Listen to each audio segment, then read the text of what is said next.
It पुट्टो तो एक नवा मौलवी निकलता है तो आके तुहानू नवा मसला दसदा है तो उनका टाइटल की होंदा है रिप्लाई टू मिर्जा साहब। इस मौलवी की मैंने वीडियो देखी तो इसने बड़ा परेशान कर दिया मुझे कि अली भाई अब हदीसों को चेक करने के लिए मौलवियों की पिंडलियों की हड्डियां तोड़ेंगे। कौन सा आलिम दीन आशिक रसूल तैयार है कि उसकी पिंडी की हड्डी तोड़ी जाए पिंडली की, ताकि इस हदीस की सच्चाई देख लें। आप ये देखिए जलालत की इंतहा, जलालत की इंतहा देखिए। मौलवी साहब रंगबाजी नहीं करनी। देखिए आप तो वो काम कर रहे हैं महल्लों में ना, कुछ बीबियां होती है जिनको फफे कुटनियां कहते हैं, ये फफे कुटनियां बीबियां होती है ना, वो इस तरह के मसाले और मिर्च मसाले और क्रंची करके जो है ना उसको क्रिस्प करके बातों को आगे पेश करती है और औरतों को आपस में लड़वा देती है। तो ये आप जो है ना ये वो वाला फफे कुटनी वाला रोल अदा कर रहे हैं कि ये इस तरीके से अब हदीसों को परखा जाएगा कि जी अगर आप अभी भी मदद मांग रहे हैं ना तो टूटी हुई पिंडली ले जाएं, टिकट हम दे रहे हैं। हमने कहा ठीक है मौलाना, आप मौलाना तो मैं नहीं कह सकता उस जाहिल आदमी को, वो तो जाहिल भी लफ्ज छोटा है, अजहल को हम कहते हैं ठीक है चलो इस हदीस को एक तरफ रख देते हैं। हमारे मतलब आपको मत सिखा चल। जब भी दुआ करने वाला मुझसे दुआ करता है उजीबू मैं कबूल करता हूं, दावत दाई दुआ करने वाले की दुआ को कब इज़ा दहान जब वो मुझसे दुआ करता है मैं उसकी दुआ कबूल करता हूं। ये तो कुरान है, हदीस तो तुम छोड़ दो, ये कुरान है, सूरतुल बकरा है और तुम्हारे रिसर्च पेपर में ये दूसरे नंबर की आयत तुमने पेश किया है।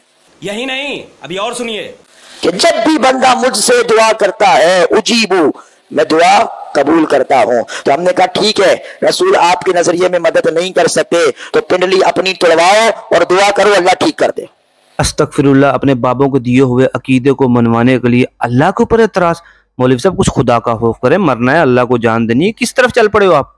अल्लाह तो मददगार है ना, करो ना, तोड़वाओ अपनी पिंडली और फिर जाना नहीं किसी हकीम के पास, जाना नहीं किसी कबीब के पास, जाना नहीं किसी बंदे के पास, बल्कि ये टूटी हुई पिंडली लेकर तू अपनी एकेडमी में 1000 बार नहीं लाख बार भी कहेगा कि या अल्लाह पिंडली जोड़ दे तो पिंडली जोड़ने की नहीं है और जुड़ जाए तो फिर हमें बता। अगर आपने कुरान पाक जो है तर्जमे से पढ़ा है तो आपको एक चीज अभी क्लियर हो जानी चाहिए कि ये जो एतराज मौलवी ने अल्लाह की जात के ऊपर और कुरान पाक की आयत के ऊपर रखा है, ये सेम एतराजात कुरान में यहूद नसारा जो है वही करते थे अल्लाह की जात पर और कुरान की आयत पर, और आज उन्हीं की सुन्नत पे चलते हुए इस मुफ्ती ने भी उनकी याद ताजा कर दी है। तो नबी अगर पिंडली तुम्हारे अकीदे के मुताबिक नहीं जोड़ सकता तो भाई अल्लाह तो जोड़ सकता है ना, तो फिर टुटवाओ पिंडली, नहीं तो बोलो हमें टिकट दो, हथौड़ा लेकर हम झेलम पहुंचते हैं, अपने मुबारक हाथों से तुम्हारी नजिस पिंडली को तोड़ देते हैं। यहूद नसारा की सुन्नत पे चलने वाले इस मुफ्ती ने इंजीनियर साहब का एक क्लिप जो आउट ऑफ कॉन्टेक्स्ट पेश किया। सबसे पहले मैं आपको अली भाई का वो क्लिप सुनाता हूँ कि अली भाई ने वो क्या बात की थी जिसमें से इसने इतना सा जुमला जो काटा है, और उसके बाद फिर इस आयत पर भी बात करते हैं। नबी अलैहिस्सलाम ने कहां फरमाया कि मेरी कब्र पे आके मुझसे मांगो? ये जितनी बातें पेश करते हैं तो आपकी मुबारक जिंदगी से हैं। कोई टूटी हुई पिंडली लेके आ गया है, चलो इधर ही आ जाए, सही बुखारी में है, बड़ी लंबी हदीस है। अल्टीमेटली एक सहाबी की पिंडली टूटती है, वो नबी अलैहिस्सलाम के पास आते हैं, नबी अलैहिस्सलाम अपना मुबारक हाथ फेरते हैं, वो कहते हैं मेरी पिंडली इस तरह होगी कभी टूटी नहीं थी। कहते हैं देखे साहबा तो नबी से ही मांगते थे। हम कहते हैं नबी अलैहिस्सलाम अभी मस्जिद नबी में मौजूद हो, हमारा कोई मसला हम लेके पहुंच जाएंगे। इससे आप मुबारक जिंदगी के बाद कब्र पे जाके मांगना कैसे साबित कर देते हैं? कहते हैं नहीं जब वो साबित हो गया तो नबी अलैहिस्सलाम जिंदा है तो जिंदा से जा सकते हैं। यार वो आखिरत की जिंदगी में, चलो फिर भी हम प्रैक्टिकली चेक कर लेते हैं। सर प्रैक्टिकली कौन साल में दीन कुर्बानी करता है कि उसकी पिंडली की हड्डी तोड़ी जाए? आए फिर कहते हैं अली साढ़े ना बड़ा खतरनाक खेल खेलता है। अली नहीं खतरनाक खेल खेलता, तुम खुद खेल रहे हो। कौन साल में दीन आशिक रसूल तैयार है कि उसकी पिंडी की हड्डी तोड़ी जाए पिंडली की, ताकि इस हदीस की सच्चाई देख लें। हम तो इस हदीस को नबी अलैहिस्सलाम के मुबारक जमाने और सामने मौजूद होने पे मानते हैं। आज नबी अलैहिस्सलाम सामने मौजूद हो, मैं हड्डी अपनी पिंडली की तोड़वाने के लिए तैयार हूं। आओ पन्नो, जब मेरी पिंडली तोड़ने तो कीदे शिरकिया ठीक होंगे, मैं तोड़वाने से तैयार हूं।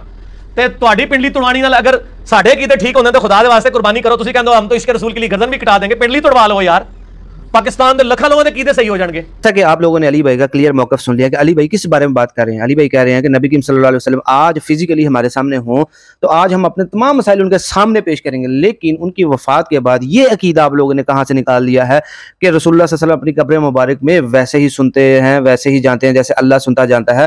तो जब जिंदा थे तब तो अपने मसाइल हम उनके सामने रख सकते थे, पिंडली टूटी थी रख सकते थे, लेकिन वफात के बाद उनकी कब्र मुबारक से वो नहीं कर सकते, ये सब अल्लाह करता है। मुफ्ती ने कुरान पाक की आयत भी अधूरी पढ़ी और इंजीनियर साहब का अधूरा क्लिप चलाया और अधूरे में अंधेरा करके उसने ऐसी एक शड़ोल छोड़ी है कि अल्लाह की जात के ऊपर एतराज रख के आप लोगों को और गुमराह करने की कोशिश की। अब मैं कुरान पाक की आयत पूरी पढ़ देता हूँ, जैसे कि अली भाई का क्लिप तो आप पूरा सुन ही चुके हैं, तब कुरान पाक की आयत पढ़ लेते हैं हम। उर्दू में पढ़ने लगा हूँ। ए नबी सल्लल्लाहु अलैहि वसल्लम, मेरे बंदे अगर तुमसे मेरे मुतल्लिक पूछें तो उन्हें बता दो कि मैं उनसे करीब ही हूँ, पुकारने वाला जब मुझे पुकारता है तो मैं उसकी पुकार सुनता और जवाब देता हूँ। अब मुफ्ती ने सिर्फ यहाँ तक पढ़ी, अब आगे पढ़ी नहीं, क्योंकि इसके आगे अल्लाह ने एक रूल बयान किया है। वो क्या है? लिहाजा इन्हें चाहिए कि मेरी दावत पर लब्बाइक कहें और मुझ पर ईमान लाएं। ये बात तुम उन्हें सुना दो, शायद कि वो राह रास्त पा लें।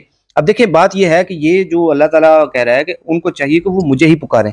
इस आयत में अल्लाह ये एक शर्त रख रहा है कि अगर तुम चाहते हो कि मैं तुम्हारी दुआएं कबूल करूं तो तुम लोगों को चाहिए कि तुम लोग मुझे ही पुकारो, मुझे पर ईमान लाओ। अगर रसूल अल्लाह सल्लल्लाहु अलैहि वसल्लम दुआ कबूल कर सकते तो आप सल्लल्लाहु अलैहि वसल्लम का भी बीच में जिक्र होता है। यहाँ तो अल्लाह अपना अकेले का जिक्र कर रहा है, सिंगल का जिक्र है कि इनको कह दो कि मेरे ऊपर ईमान लाएं और ये बात तुम उन्हें सुना दो, शायद वो राह रास्त पा ले। तो मुफ्ती साहब ने अधूरी आयत पढ़ी या पूरी आयत पढ़ देते तो यही मामला। तो मुफ्ती साहब, अगर आप चाहते हैं कि आपकी दुआएं कबूल हों, आपकी चोट लगी है जल्दी उसकी रिकवरी हो जाए, आपकी दुआएं जल्द अज जल्द कबूल हो जाएं, तो आप जो है खालिस्तन हर मुसीबत में, हर मुश्किल में अल्लाह को पुकारें। मज़ीद आप हज़रत अबू बकर सिद्दीक़ रज़ी अल्लाह तआला अन्हु का वो खुतबा सुन लें जो उन्होंने नबी सल्लल्लाहु अलैहि वसल्लम की वफ़ात के ऊपर दिया। उसके बाद कुन फयाकुन का अकीदा आपको पता है कि अल्लाह कहे हो जा तो वो हो जाता है, अल्लाह ना कहे तो कोई दुनिया की ताकत नहीं कर सकती। ये कैटेगोरिकल है। कुल मुख्तार जो है कुन की, वो अल्लाह की है। ये तो आपके बाबे हैं जो लोहे कलम पर पूछ जाते हैं, ये वो कहानियां कराना बंद करो।